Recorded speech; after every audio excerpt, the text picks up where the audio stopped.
what you've discovered about that some of the founding members of the Republican Party were socialists. One of them was a collaborator with Karl Marx. Karl Marx did not invent totalitarianism or even socialism. Socialism existed before, especially with organizations such as the National Reform Association.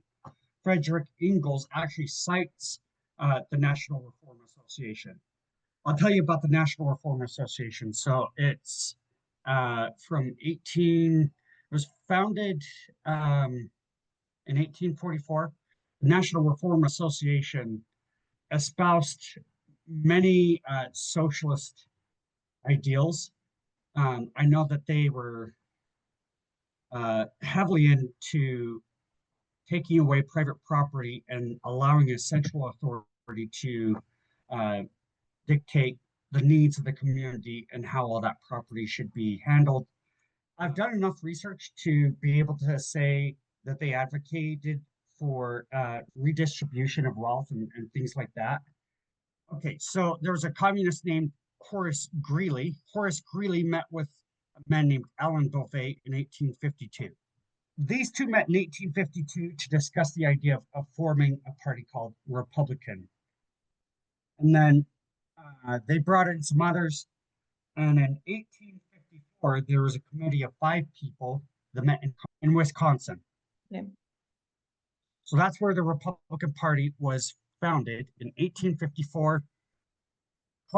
Horace Greeley had a printing press, and he had Karl Marx writing under a pen name for his paper. Now, there's nothing that suggests that they ever met up on a consistent basis. Karl Marx was just hired to do some writing for his paper under a pen name. So Karl Marx was using this job to kind of earn a living while he was working on his philosophical works. And then, Frederick Engels, I haven't found anything that shows that he directly communicated with Alvan Bolvay. However, Frederick Engels does cite the National Reform Association for inspiration on ideals.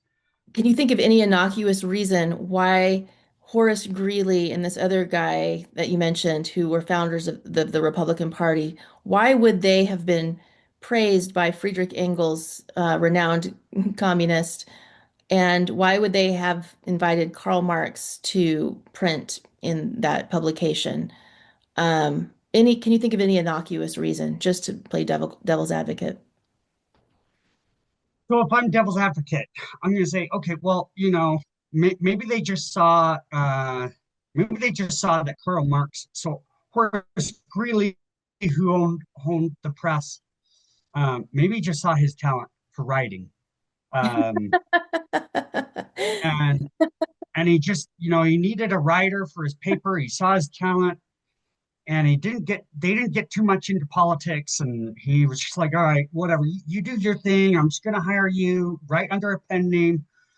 If you really are about the principles of liberty, you're not going to hire somebody to do writing on philosophical ideas in your paper. And even if it's more subtle than the Communist Manifesto itself, you're not going to have them present false principles in your paper. And thank you so much for this research. I know it's still ongoing, and I'm hoping anyone who's watching this maybe can start delving into this as well, and we can. I'd love some hands on. I got my hands full, but Yeah. here's another friend gave me this, and they said, I've begun this research. I want you to continue it. But this is historical evidence to support the charge that the Republican and Democrat parties are socialist. But this has some really, really good points about legislation that the parties have pushed, including the Republicans, and things that the Socialist Party has said about how they'll get both parties to implement socialism. But anyway, I'd love some,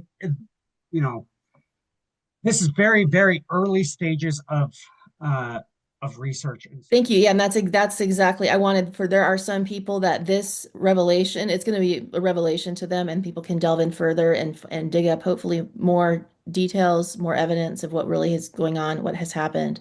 Thank you so much, Jacob.